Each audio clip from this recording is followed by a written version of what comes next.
அனைத்திந்திய அண்ணா திராவிட முன்னேற்றக் கழகத்தில் பன்னீர்செல்வம் அவர்களுக்கு புதிய பதவியை கொடுத்தால் மட்டும்தான் 2026ஆம் ஆண்டு சட்டமன்ற தேர்தலில் அதிமுக வெற்றியடைய முடியும். அதாவது ஒருங்கிணைப்பாளர் பதவியை மீண்டும் அவருக்கு கொடுத்தால் மட்டும்தான் அதிமுக 2026 சட்டமன்ற தேர்தலில் வெற்றியடைய வாய்ப்புகள் அதிகமாக இருப்பதாக பன்னீர்செல்வத்தின் ஆதரவாளராக இருக்கக்கூடிய வைத்திலிங்கம் மனோஜ் பாண்டியன் தற்பொழுது பேட்டி ஒன்றையும் அளித்துள்ளார்கள்.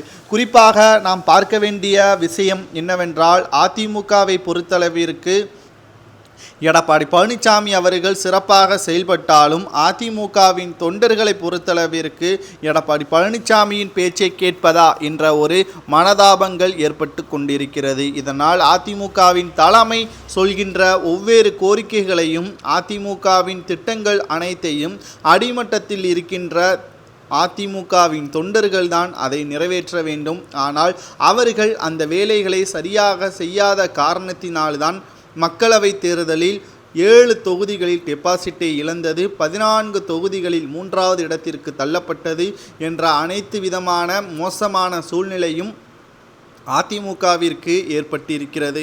இதற்குத்தான் பன்னீர்செல்வம் அவர்கள் கூறியுள்ளார், தொண்டர்களை கட்டுப்பாட்டில் வைக்க வேண்டும் என்றால் அவர்களது நிலையை புரிந்து கொள்ள வேண்டும். அவர்கள் என்ன நினைக்கிறார்கள், அவர்களது திட்டம் என்ன என்பதை முதலில் ஆலோசனை செய்ய வேண்டும். புரட்சித் தலைவி ஜெயலலிதா அவர்கள் உயிருடன் இருக்கும் வரை தலைமை என்ன சொல்கிறதோ அதை அப்படியே சொல்கின்றதை கேட்கக்கூடிய வகையில்தான் அதிமுகவின் தொண்டர்கள் இருந்தார்கள்.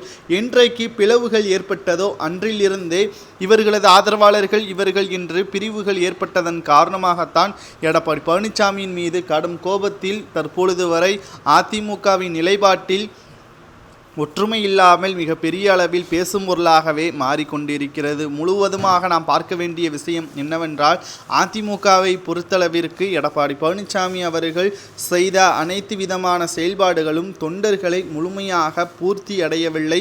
மீண்டும் அதிமுக வெற்றியடைய வேண்டும் என்றால் ஒருங்கிணைப்பாளராக பன்னீர்செல்வம் அவர்கள் மீண்டும் பதவியேற்க வேண்டும். அப்பொழுதுதான் அதிமுக 2026ஆம் ஆண்டு சட்டமன்ற தேர்தலில் வெற்றியடைய முடியும் என்று வைத்திலிங்கம் அவர்கள் கூறுவதை பற்றி கமெண்ட் வாயிலாக மறக்காமல் கூறுங்கள். நன்றி, வணக்கம்.